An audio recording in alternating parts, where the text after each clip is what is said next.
Hi, my name is James Mahoney, writer, director, producer of Legends Productions and DarkLight video series, and this is a review of Star Wars Rogue One. The director is Gareth Edwards, someone I'm not familiar with. I looked a little bit in IMDb, and it looks like he directed 2014 Godzilla, which I never saw. I thought the directing was good. It was interesting. Obviously, he has a ton to work with, and these productions are just behemoths. So you know, there's a ton of work that goes into these projects. Ironically, though, I'm such a Star Wars fan, but I'm more than just a Star Wars fan. I'm not. You're not going to find me at conventions. It's more that it really connected with me on a storyteller. And on a filmmaker level. And as it later turns out, I am also a writer, which was not something I foresaw in my filmmaking path, but as I worked on projects, I realized I wanted to write them. And then I self-published some books and whatnot. Right off the bat, I have to say my favorite character in the movie ended up being Bodhi Rook, which was the pilot that had the message. At the beginning, I thought he seemed kind of like a weak character, kind of a cliche character, kind of whimpering and kind of, I figured he was going to get killed pretty quickly. But by the second half of the film, he really surprised me. He was very driven to get the plans, and I don't know, that character just really resonated with me overall as my favorite character. Which is interesting because in Force Awakens, which by the way I really loved, neither of these films I actually saw in a theater, which is sacrilege, right, for someone that's whose career is inspired by George Lucas and the Star Wars original Star Wars films. But anyway, when I originally saw Force Awakens, I should say I didn't let anybody. I didn't read any articles. I tried to keep everything as hidden as possible from me. So when I did finally see these movies at home on big screen or whatever, that I would be surprised, and be able to enter the whole experience, pretty fresh. In the beginning of the movie, initially what I was drawn to, and I was just kind of open, was the visuals of the planets. And the ships. Those were the things that really kind of grabbed me more than the characters initially. Although I will say the character Galen Erso I liked immediately, and I thought that it was portrayed very well. And in those opening scenes on the planet where he's, I guess, a farmer, were really pretty magnificent, pretty incredible. Galen was played by a gentleman by Mads Mikkelsen, who I ironically had just seen part of the Clash of the Titans that was done a little while back, the remake, and he's in that, and I actually was drawn to his character. And then when I was doing a little bit of research before I filmed this, and I didn't do much research, but it ends up, he was also in Doctor Strange, which I saw recently, which is a magnificent film, by the way. The leading female character, Felicity Jones, strong female characters are very not only important to me, but they're very much present in a lot of my novellas, in my screenplays, in my web series to come. Maybe it's because I grew up with a strong mom, or maybe it's because I don't feel like there's enough female characters out there that are written well enough. I mean, obviously, I'm 48, so I've seen good now all over the place. But initially her character, I just kind of observed her for a while. But she got better and better. It's not that she wasn't good to start with. I just had to, the thing about it is when you have a film like Star Wars and you see the cast that's going to be it, and it's almost like some part of it's like you're supposed to believe in them and like them and think they're great right off the bat just because they're marketed before you ever see the film, and that doesn't work for me. If anything, I think that can lead people to being let down by characters because they expect so much. Where I kind of try to approach it as be as open as possible. So I let her grow on me, and by the end of the film, I thought she was very strong. My absolute favorite moment with her was when she leaped over to leaped over to the whatever it's called, the mechanism that was going to be, that had the information about the plans, had the plans in it. She had to leap over into this thing and go up and get these plans because the computer systems were down. The moment that she leaped across and grabbed onto the thing, there was so much strength there. It was by far my favorite moment with her.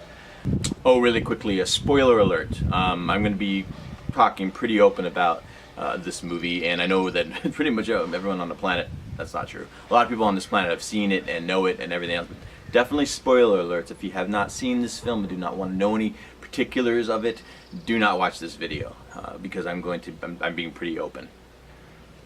The other lead character, Diego Luna, I liked him. He's very good.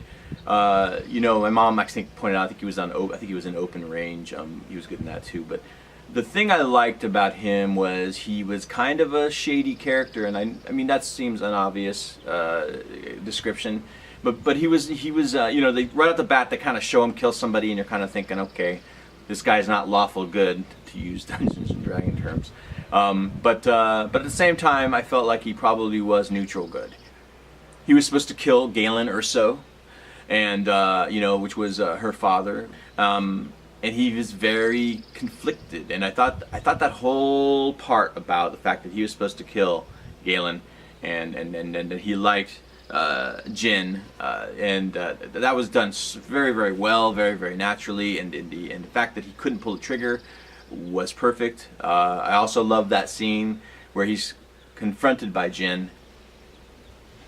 Baze Malbus, which is a character we haven't gotten to yet, but you know, was kind of, I think, was trying to keep her from flipping out, and she didn't. She just kind of, you know, yelled at him. I think, you know, a scene that actually almost brought me to tears, ironically, was the scene where the small group decides that they're going to go try to steal the plans anyway, without the support of the, I guess, the rebellion, or the scene where they show the ship actually enter space and take off. I had this feeling like, wow, this is what a real rebellion feels like. And that's what's important, because I think this film is about the rebellion. And the rebellion is like the backdrop, and in the original Star Wars, and they're kind of like, you know, they're just as constant, you know, as the Empire. I mean, it's just kind of something it's not that you take it for granted, but it's just exists already. But in this point, it does exist, but it's kind of, I don't get a sense that there's a really good leadership. Like, they really know what they're doing. I don't think they have a good leadership until, you know, Leia and Luke and Han Solo are all kind of leading it together. At least movie-wise, you know, we don't know the behind-the-scenes stuff. But anyway, yeah, that moment right there where they went by themselves, a small group to steal the plans, I felt that. I felt like, oh my God, this is a real rebellion. And it felt very political when they were just when the alliance or whatever was looking to thinking about doing something. You know, it just felt so political, and it felt like red tape, and it felt like, you know, democracy, and you know, it's like what we've been watching with politics. How, you know, well, always, right, with politics, is that, you know, it's like a lot of times things don't just happen, and but these guys just did it. So like I said, that moment was kind of like, that got me when they took off, and so good job, well done on directing, at least, if not writing. The film really took a turn for me when Chirrut Imwe and Baze Malbus appeared. The energy of those two actors. First of all, I love Donnie Yen. I had seen him in Hero a while back. If you never saw that, visually speaking, really incredible film. Use of colors.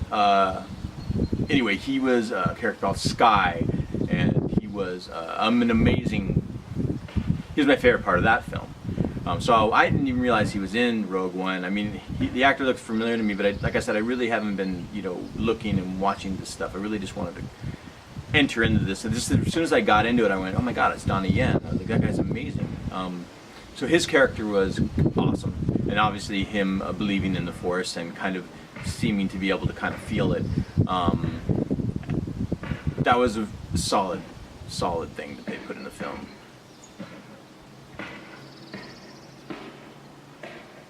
I'm gonna read this one. Wen Jiang, who I'd never heard of, playing Baze Malbus. By the end, I just loved that actor, and the character was. I love the character, but you know, there's a blur between acting and the actor and the character, right? But I have to say that I love that actor because I really cared about him by the end. You know, the other character, Donnie Yen's character, I cared about right away, and I thought Baze when Jiang's, I thought Baze Malbus, I liked him. Like I said, his energy. Like my sense in that scene, not to go back, jump around, but it was like when she ran into those two, I felt like she was more inclined, maybe this is on purpose, that should be going with them. Just right at the bat, like, you know, as opposed to continuing on her mission with Cassian. You know, it was just felt like she's drawn, and you know, maybe it's because she's good or something to do with the Force, but yeah, so that was great, and those characters added so much to the whole thing.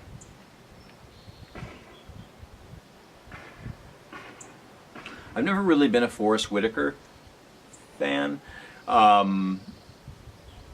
He just hasn't never been. I've never clicked with him as an actor.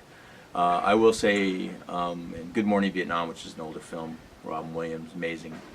Robin Williams is one of my favorite actors ever. He did a good job in that film. I liked him. He just felt kind of a goofy sergeant that was just kind of excited about Robin Williams' character, but we won't go too far into that. Like I said, he was fine in Rogue One, though. His character was fine. It was Saw Gerrera, I think. He did fine. He didn't grab me, you know. You know, I want to mention something about that. You know how he had the oxygen thing, and my brain was kind of like, well, that makes me think of Darth Vader. And there's different things throughout the film that, you know, they actually have things that are paying homage to Star Wars.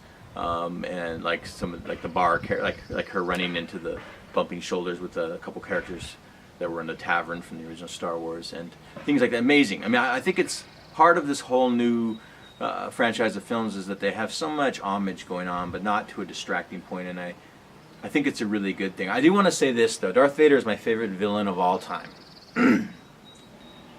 And my favorite character is Star Wars. When I was a kid, I liked Han Solo and Darth Vader, but Darth Vader is my favorite character of all time. He's right up there, you know, next to Hamlet. Hamlet is like, but anyway, I will say that the ending scene, last Darth Vader scene was amazing, and I really kind of feel like that is all they really needed of Darth Vader in that film. The original scene with Darth Vader in it, to me, it didn't work for me, and I'm not trying to be critical. There was something about the body language that didn't work. It just felt like a man standing perfectly still while words came out. And I get that there is some of that with Darth Vader because he has a mask, but even the hand gesture, everything felt a little forced. Forced. Pun not intended. But this isn't a criticism, and he did have a fresh new feeling to it, which is probably going to really work with new audiences.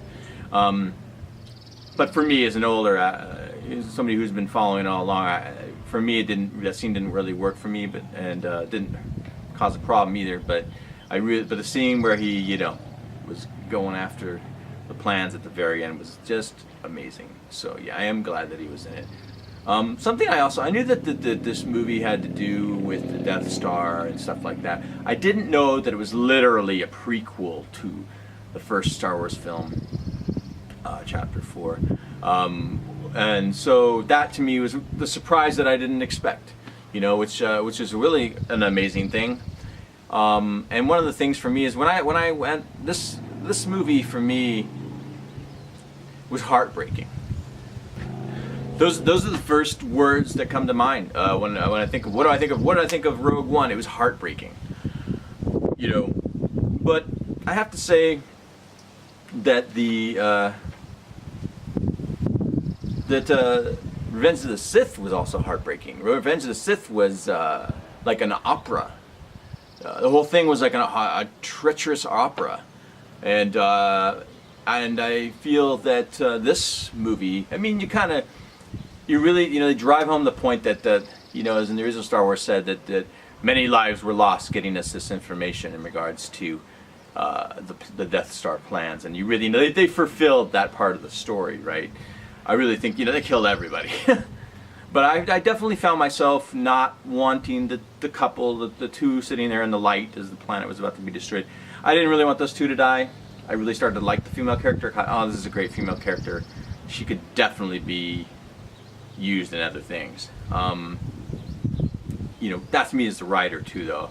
You know, because I wrote a novella and I liked the character so much that I wrote another one and just made her a little older. So yeah, that was a big. That was, as a writer, that was kind of a loss. I know as for the overall Star Wars thing, it made sense. But it was hard losing those two characters on the beach like that. With Baze Malbus and Chirrut Tumui, well, you kind of figured at least Donnie Yen's character was going to die, because he was so, you know, one with nature, one with the Force. You didn't really plan on him sticking around. I was kind of hoping that Baze Malbus stuck around because he's a great character, and I kind of felt like, you know, but I love Shakespeare, and to me it's like Horatio, you know, that scene where, you know, he's dying in his arms, and, you know, and he's like saying, you know, I'm the Force or whatnot, and I feel like that guy could have carried that on into something else too, but then they wasted him. As a writer, I would have let him live, but I totally get the sacrifice part. I totally get that everybody just got obliterated, and here's these sacred plans, and it's up to Luke and all of them to do something with them, so I appreciate that. Alan Tudyk, I really like. He played, looks like it's K2SO. Initially with that character, my initial thing, like I said, I was open. It was, for me originally, I was like, okay, this is C-3PO, and he just has a different personality. You know, he's giving percentages. He's, you know, got all this personalities, all these things. So initially, I was kind of like on the fence with him. I felt I liked him, but he also felt like C-3PO with a new personality. But not by the end. He just kept. It's true with all these characters. They all evolved. And I ended up really liking that character. And you know, that I read up on him, and he actually did the voice for Sonny in iRobot, which was a miraculous character in regards to, he made it so human. He was the most human element of iRobot, was Sonny, this robot, portrayed by this actor. And so, you know, I have to give props to that, and also I give props to casting him, because, but that was a cool character. I want to touch a little bit more on Mads Mikkelsen. You know, the fact that he worked for the Empire, the dark, you know, him wearing the dark clothes, the whole, like I said, opening scene with him. There was a beauty there. That's the whole homage to Star Wars, the whole like parent thing, you know, where he dies in front of her right there, but he's, you know, in her arms, and it just made sense, and it worked real well. But there was this dark kind of thing, the whole like Luke, Darth Vader feeling to it, you know, where Dad works for the Empire, and granted Darth Vader was kind of like the dark force, spiritual dark side of the story in regards to the Empire. Still, her father, you know, it's like being the daughter of Einstein, or the daughter of somebody who created, you know, weapons that are used against, you know, people. That was a very tragic thing. It was very Shakespearean. So yeah, like I said, this was a very strong melodrama. See, to me, Star Wars is melodrama. It's characters. It's all about characters, and yes, it's very human, but the characters, it's very dramatic. That's why characters like, you know, Darth Vader work, and the capes and everything else, you know. So I really felt Rogue One is a very heartbreaking film. Didn't want to see some of them die. I thought it was very much a film about the rebellion and rebels, and then of course everything, the prequel, everything that led up to the original Star Wars. It really made me want to watch the original Star Wars again, which is, you know, going to work in every way for Disney. And yeah, so I'd say I was blown away by Force Awakens. It felt the most like Star Wars. It was kind of like, you know, the original Star Wars, Empire Strikes Back, Force Awakens. That was the order of, like, you know, what really felt like Star Wars. So not to compare it to Force Awakens, I really feel the next Star Wars film is going to blow everything away, money-wise and also artistically. I just think the look on Luke's face at the end of Force Awakens, was amazing, and I really look forward to that film. So I think I've said enough. Definitely see it. It's a piece of work. It stands on its own, and it pays homage to Star Wars and gives more information, and yeah. So right on. Thanks for checking us out.